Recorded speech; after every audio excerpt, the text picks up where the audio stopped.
Salve, salve nação! Um abraço para você, torcedor do Mengão, você, torcedora do Flamengo, você que não torce pro Flamengo, mas torce para outro clube do Brasil ou do mundo, e até você que não torce para clube nenhum, mas que está aqui nos prestigiando, nos dando a sua audiência no canal Edfla React, o canal de notícias do Mengão. Rapaziada, separei um corte da Sport TV News repercutindo a partida de logo mais. Hoje tem Mengão em campo, Flamengo contra o Grêmio, jogo às 20 horas horário de Brasília, jogo válido pela 8ª rodada do Campeonato Brasileiro.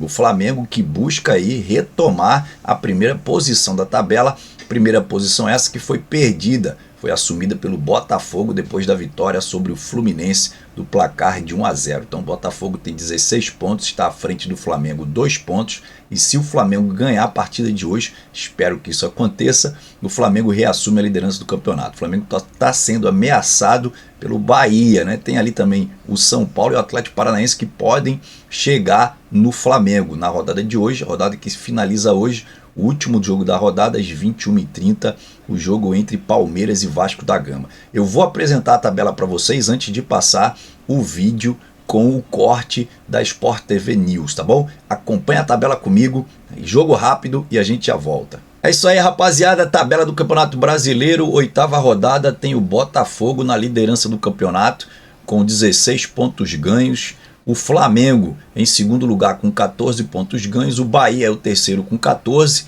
Agora o Flamengo tem um saldo de 7, saldo de gols de 7, contra o Bahia tem um saldo de gols de 3. Então o Flamengo, por enquanto, na segunda colocação do campeonato. Se o Flamengo vencer a sua partida, o Flamengo reassume a liderança com 17 pontos ganhos, passando aí o Botafogo.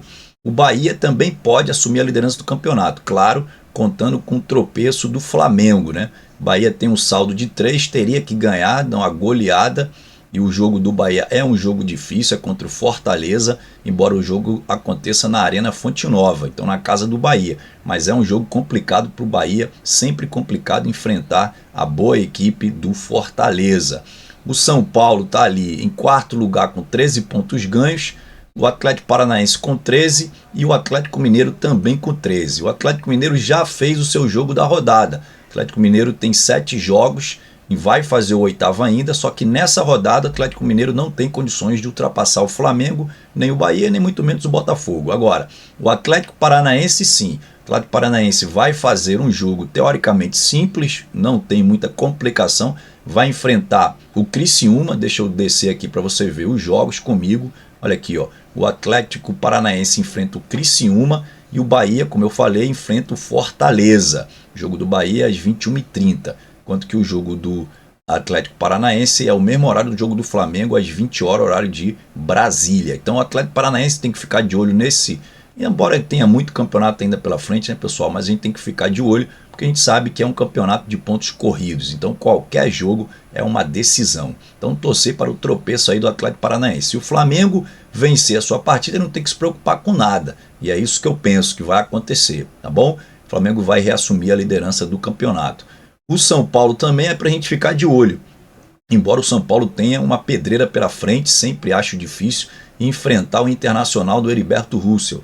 Então o São Paulo vai enfrentar o Inter, jogo das 8 horas, e não vai encontrar um jogo fácil, embora o Internacional não esteja jogando nos seus domínios, né? O mando de campo é do Internacional, mas a gente sabe que por conta da tragédia lá que se passou no Rio Grande do Sul, o Internacional ainda não pode jogar no seu estádio. Então, mas de qualquer maneira o mando de campo é do Internacional. Então vamos torcer aí para que esses times que estão aí colados no Flamengo não façam bons jogos, né? Percam aí de preferência seus jogos, o Flamengo ganha a sua partida e fique aí isolado na frente, na topo da tabela do campeonato com 17 pontos. É o único time junto do Bahia que pode assumir a liderança aí, né? Flamengo e Bahia, mas se o Flamengo ganhar, o Bahia tropeçar, o Flamengo é o único time que pode assumir de fato a liderança do campeonato na partida de hoje, na 8ª rodada do Campeonato Brasileiro. Vamos voltar agora ao vídeo para você acompanhar o corte do Sport TV News, repercutindo a partida de logo mais. Valeu, rapaziada, daqui a pouco eu volto. Vamos começar então por Flamengo e Grêmio. Quem vai trazer pra gente é a Duda Dal Ponte, que muitos desfalques, né, os dois times têm e vão se enfrentar hoje pelo Brasileirão. Oi, pessoal, muito bom dia a todos. Hoje, às 8 da noite, Flamengo e Grêmio se enfrentam aqui no Maracanã pela 8ª rodada do Campeonato Brasileiro. E os dois técnicos têm muitos problemas a resolver por conta dos desfalques. No Flamengo, são 7 no total, a começar pela linha defensiva. Vinha e Varela estão com a seleção do Uruguai. Então, na lateral direita, o Wesley deve ser o titular e na lateral esquerda seria o Ayrton Lucas. Mas o Flamengo tentou recuperar o jogador a tempo da partida, ele está com uma lesão na coxa, não conseguiu e por isso o Léo Pereira deve ser improvisado na lateral esquerda. O meio de campo é o setor mais problemático do Flamengo, porque além de ter 3 selecionados para disputar a Copa América, o Pulgar pelo Chile, o De La Cruz e o Arrascaeta pelo Uruguai, tem também o Alan machucado. Então, por isso, a gente imagina que o Tite deve colocar o Ortiz improvisado como primeiro volante, o Igor Jesus e o Lohan para terminar aí esse meio de campo. E aí ele não mexeria no ataque, o Gerson não seria recuado, ele realmente ficaria lá na frente como vem fazendo nos últimos jogos. Gerson, Cebolinha e Pedro. Do outro lado, o técnico Renato Portaluppi também tem muitos problemas a resolver. Também tem selecionáveis no time. O Vila Sante está com a seleção do Uruguai e o Soteldo com a seleção da Venezuela. Tem também o desfalque do Gustavo Nunes, que vai cumprir suspensão. Mas o principal desafio do Renato é achar um substituto para o Diego Costa, o centroavante que se machucou na partida contra o Estudiantes e vai ficar de 2 a 3 meses fora. A substituição mais óbvia é o JP Galvão, que é o único centroavante disponível no elenco do Renato. Mas ele só tem contrato até junho. Então pode ser que o Renato comece a improvisar alguns jogadores, como por exemplo, colocar o Galdino, que já fez isso nessa posição, ou até o Nathan Fernandes, que já fez isso na base.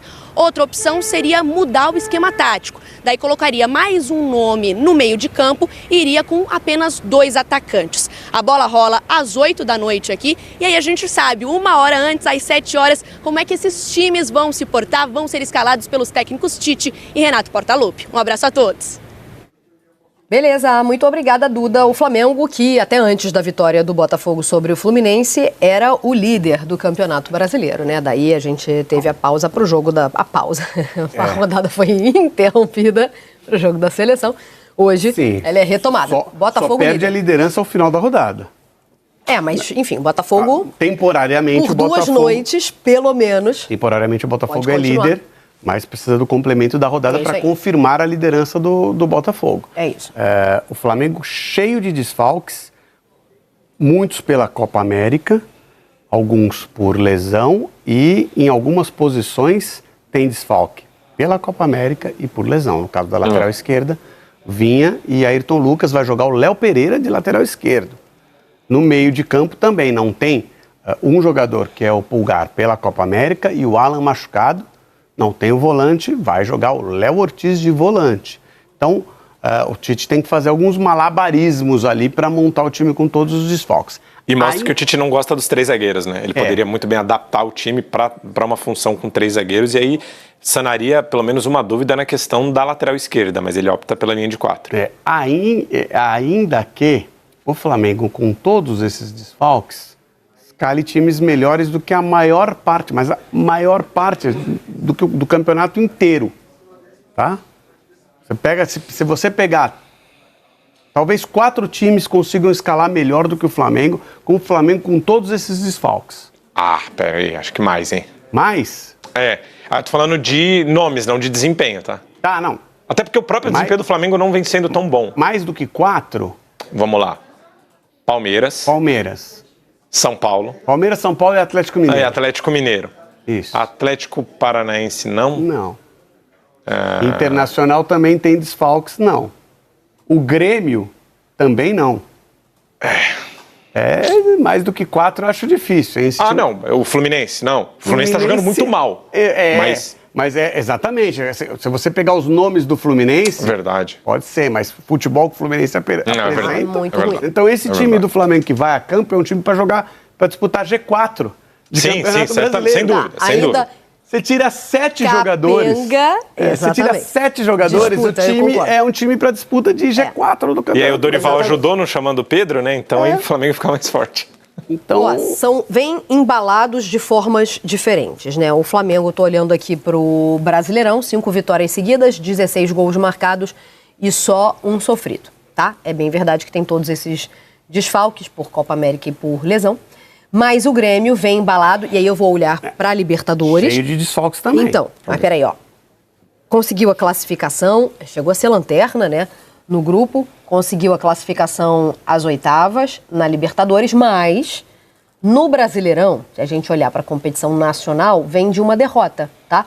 Assim que o campeonato foi retomado, né, logo depois das enchentes no Rio Grande do Sul, perdeu para o Bragantino no Couto Pereira. Atualmente é o 13º colocado, tem 6 pontos em 5 jogos. Mas vem com aquela empolgação da Libertadores, porque é uma história à la Renato Gaúcho, né? A classificação foi muito comemorada. Ainda que a classificação se concretizou no jogo no quinto jogo, tá? Mas o sexto jogo se esperava que o Grêmio conseguisse a vitória para ser primeiro do grupo, o que não aconteceu. Esse jogo do Grêmio... mas só de se classificar, né, Love? Por isso é que eu falei lá, Renato Gaúcho, que é o cara que se reinventou. É óbvio que ninguém gostaria que por essas razões, lógico. Mas é um cara que é conhecido por lidar com adversidades e se sair muitíssimo bem. De novo... Não, e aí você olha o copo... Desculpa, Mari. De novo, só para reforçar, né? Não estou comparando isso que a gente viu com nada. Mas quando o Renato entra com a bandeira do Rio Grande do Sul, quando manifesta todo o seu apoio, quando literalmente veste a camisa do Estado e honra o gaúcho que leva no nome também, isso é a cara dele, a classificação como foi. Por isso é que eu destaquei esse fator de empolgação para a torcida, né? Não, mas o copo meio cheio da classificação, que o torcedor do Grêmio pode enxergar dessa forma, é que evita o Peñarol no melhor momento da temporada e no melhor momento dos últimos anos e pega o Fluminense no pior momento da temporada. Então, esse é um copo meio cheio. Isso vale para hoje, exatamente. Sim, mas aí eu falo de desempenho e posição de campeonato também. O desempenho pode mudar, a posição de campeonato em 60 dias eu acho que pode mudar bem pouco, até porque o Fluminense tem mais jogos, assim como o Corinthians, que boa parte dos times da parte de baixo da tabela. Para o campeonato, sim, mas o Fluminense pode chegar à disputa da Libertadores jogando melhor. E o Fluminense é o atual campeão e tem mais recurso que o Peñarol, obviamente. Mas, para agora, primeiro que o jogo que o Grêmio perdeu para o Bragantino foi calculado, tá? O Grêmio poupou. Como calcular? Ah, sim. Você arriscou, né? Por conta da Libertadores, para conseguir a classificação na Libertadores em viagem. Enfim, foi calculado. É ruim para o campeonato? É ruim para o campeonato, mas na situação dos times do Rio Grande do Sul, nem eu que sou um crítico esse modelo de administração de carga. Tenho que ponderar. Enfim, para hoje o Grêmio tem algumas dificuldades. Tira menos jogadores do Grêmio, causa um impacto muito maior dentro da escalação do que você tirar do Flamengo. Principalmente sendo protagonistas. O Flamengo tem que improvisar, mas ainda é um time muito forte. O Grêmio perde jogadores como Soteldo, Diego Costa. O Diego Costa é lesão. No setor defensivo também tem alguma dificuldade. Já fica difícil montar um time mais competitivo. Vai JP Galvão ali na frente, talvez tenha que precipitar uma volta do Jeromel. Então já fica mais difícil, é um trabalho mais difícil, tá? Não estou querendo dizer que o trabalho do Tite não seja difícil, é um trabalho difícil também, até porque a pressão da torcida do Flamengo sobre o Tite, ela é gigantesca e a pressão da torcida do Grêmio sobre o Renato é nenhuma. O Renato ainda mais depois do que aconteceu no Sul. Ainda mais depois da tragédia, já era. O Renato, ele é a história do Grêmio dos últimos 40 anos. Só falta ser presidente. Mais de 40 anos andando caminho ao lado a lado.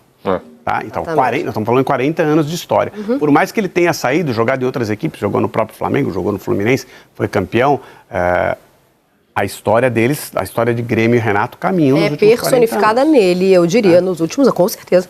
Com certeza.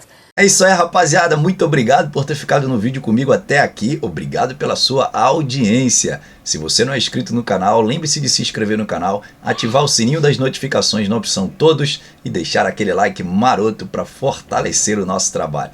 Valeu, rapaziada. Salve, salve. Até a próxima.